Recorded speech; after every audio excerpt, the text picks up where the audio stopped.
I'm Liz Birdie. I write for BHAM now, and I am here with some of our awesome authors at Sci-Fi Fantasy Fest.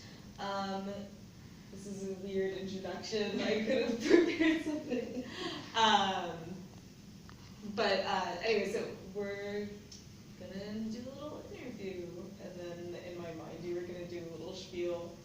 Yes, and my name is SETA ASET, and I am here to speak on my novels, the Chemistry Trilogy series.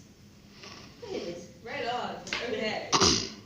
Liz, yeah, Elizabeth sounds very nice coming from your voice. Thank you. I'm okay with that. Okay, so I guess we'll go right into it. So I read the first of the series, Bright Light, and one thing that really struck me was how almost Southern Gothic it seemed. You're super referential. There's a lot of history. There's a lot of really interesting, somewhat winding sentences that I see when I'm reading on like Faulkner almost, or Flannery O'Connor, and seeing it translated into a different genre, something like a totally different world than your typical Southern Gothic story was so interesting, and I didn't know if that was me or if that was actually something that was intentional. So I wanted to know, first of all, who are your main influences? Well, my main influences is I got a lot of information from particular metaphysical doctorates that I really listened to, such as Dr. Delbert Blair, Dr. Phil Valentine, and some of our most prestigious other references that I did get from Dr. Chris Welsing and others. And what basically the idea that I got for the Chemistry Trilogy novels is we know that the feminine principle at this point is high right now because we're in the age of Aquarius, and there's nothing hidden anymore. So it's all coming to fruition, and it's going back to the mother. Femi, our main character, is one of those mothers. She is a god, as most women are, really, as all women are. I mean, not to say that our men are not present in, in our lives and doing what we need to do, because we need them. We have to have our men. But basically, she is the one who's carrying out the mission to get us all back to where we need to be. And in that first novel, it talks a lot about her parents and who she becomes. She comes back every 26,000 years because she's immortal. The mother is immortal. It started with us, and I feel like it's probably end with us. Well, yeah. The mother quote is, "I gave you life, I can take it away." Or is that just my mother? I've heard all mothers say that. Yeah. So you do have just a really cool, is that feminine energy does really permeate, and you can tell that it's a woman writing. And I've heard that so often, almost as not such a good thing, especially when you are writing fantasy and sci-fi, which is a genre that I've often written in. But I've also realized with that more than a lot of other books that I've read, there's almost this underlying hope at all times. Again, I don't know if that was just me kind of projecting, but no, you're on spot. There was just this very hopeful energy, and I took a lot of notes, so it's kind of going back. I'm like, oh, my handwriting is so bad. But there were these, there's this need for ID, who you are, and in relation to geographic place, going back to roots, really looking at history to understand who you are. And there's so many layers and levels of this, but I saw it as like a very almost millennial message. So like me as a millennial reading it, being like, this is everything that I think my generation is really emphasizing right now, something that we really stand for and can agree with. When you were writing, did you have a particular age range in mind as your audience? Did you have a concept of who your audience would be? Were you writing for people your age, or were you just writing for yourself? And how did that audience either influence you or not have an effect? Well, the age range for the novels could be anyone, but basically, in particular, the first novel, there are places in the first novel that I don't advise the audience to be under 16.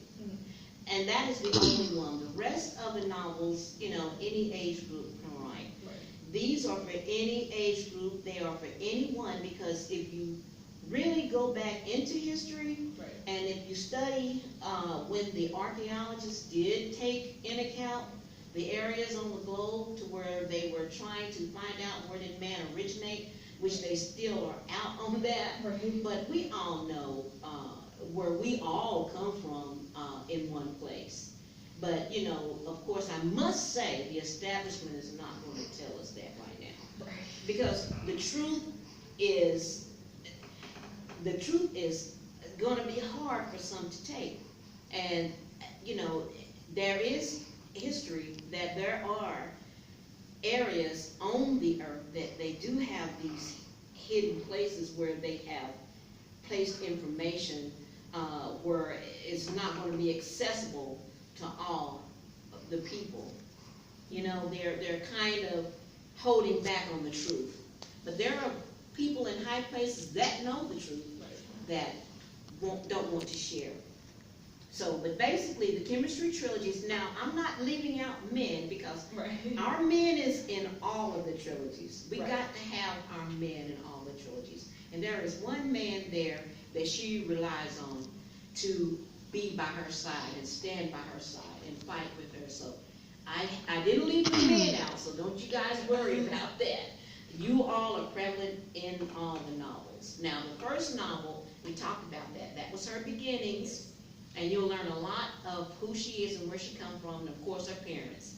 The second novel is where she walked the earth to get all of her group together. And this is everyone. This is not cherry picking this color or that color or this person or that person. It's all of us working together, basically, as a metaphor in the books. And these are all metaphors. The war is where we all come together against the people that are against us, all of us. And like I said, I can't cherry pick, because each individual is an individual person. Everybody is not the same. Everyone is not on the same thinking pattern. You understand what I'm saying? You know, the fourth book, of course, evil has a backstory. So this is basically the ones that we're fighting, that we're having a hard time with. Okay? And there we're just bringing them out in the open. And there is a fifth book that I'm coming out with in December called In the Realm of the Gods, Chemistry 5. I love that when I was reading, I had this weird moment where I think a lot of times you are reading fiction, you kind of think, oh, this is a strong female character. All the characters are men. And I think, like, when I was introduced to Leo, I was like, oh, this is a strong male character. Exactly. Like, oh my gosh, that's never happened when I've been reading, because I've been like, oh, this is a strong, he can hold his own in the story. Yeah, they're in there too. I didn't leave the men out. No, they're in there, but it's just a really nice, I guess, dichotomy shift.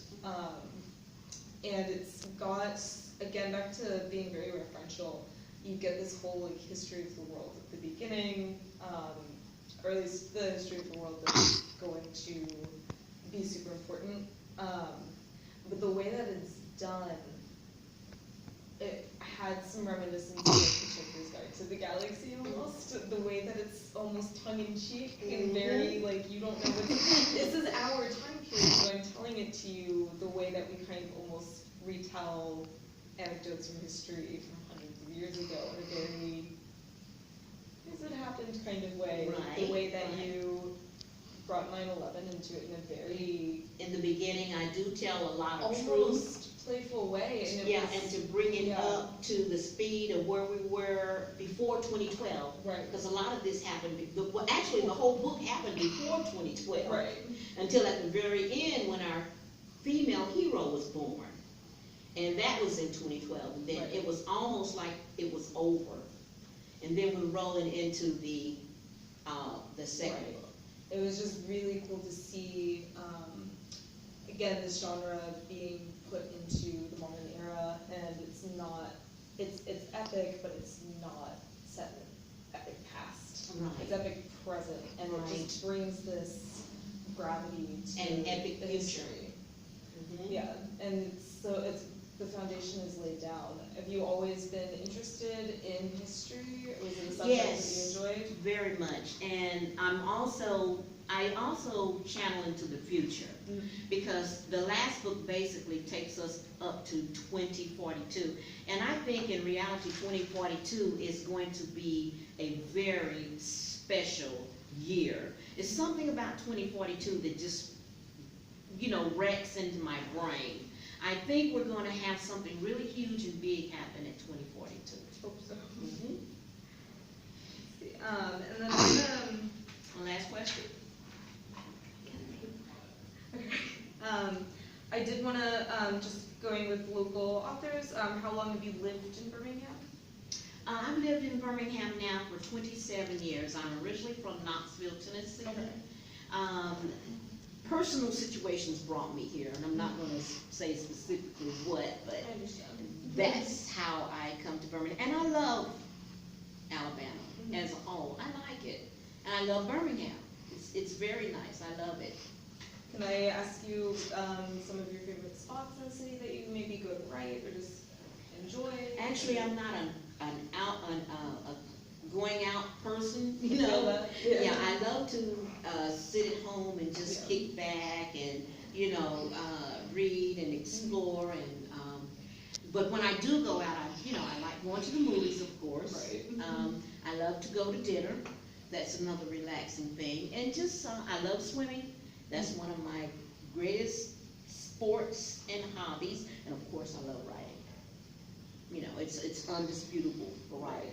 And hopefully, in the future, I'm trying to raise funds to make a movie of the chemistry trilogies, as well as hopefully an animation series. That would be perfect. Now that we have other movies coming out, such as I can't think. We have Flash. We have the Flash out, and the new movie with Lupita Nyong'o and Denai Guerrero.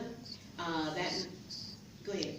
Sorry, I just got really excited. You can continue. We have that movie is coming out, so it's a lot going on right now. So this would be perfect to come out during this time, because it's, they're all Another question that I had written was with all of the, I know I'm probably going over Press time, but I have so many questions.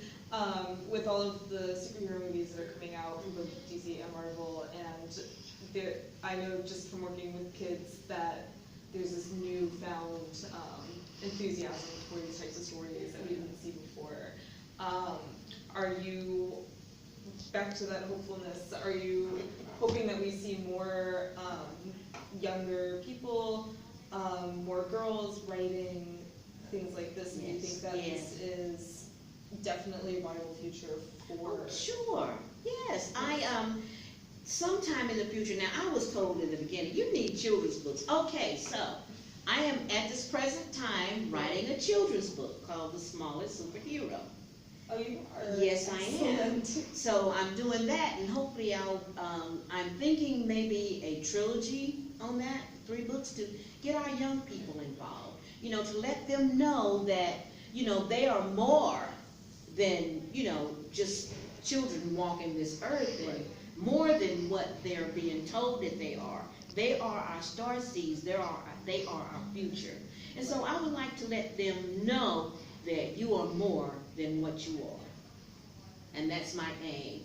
I have a children's series coming soon to a bookstore near you. Because I kind of feel like I'm getting that message just from starting the books, and I also wanted to not embarrass your kids, but Dear Daughters like this genre, and I didn't want to drive the kids into it, but are they my enthusiastic? Grandchildren Okay. loves them.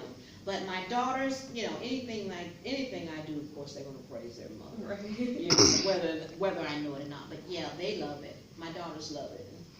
Good. Okay, I will stop there because I could go on for another 3 hours. Okay. I never stop talking, it's a problem. But that was pretty much the main gist of what I wanted to get down, and thank you so much. Okay, guys, my website is experiencechemistry.com. That's experiencechemistry.com, chemistry with a K. And my Facebook page is Facebook.com/Femi999. I'm also on Twitter. Just look me up, the Chemistry Trilogies, on Twitter. My email, experiencechemistry@gmail.com. And of course, you can go to Amazon and get all the novels in book form if you like to hold it, because a lot of people are touchy-feely, you know. They also, the aesthetic of it, though, I must throw in the fact that the actual setup of it, I love what you got going on here. I know the camera can't see that, but just there's all these like cool little aesthetic details that I am such a sucker for. So. And of course, if you're digital, they're on Kindle, 24/7. It's been great. Thank you so much. Thank you, Liz. Bye.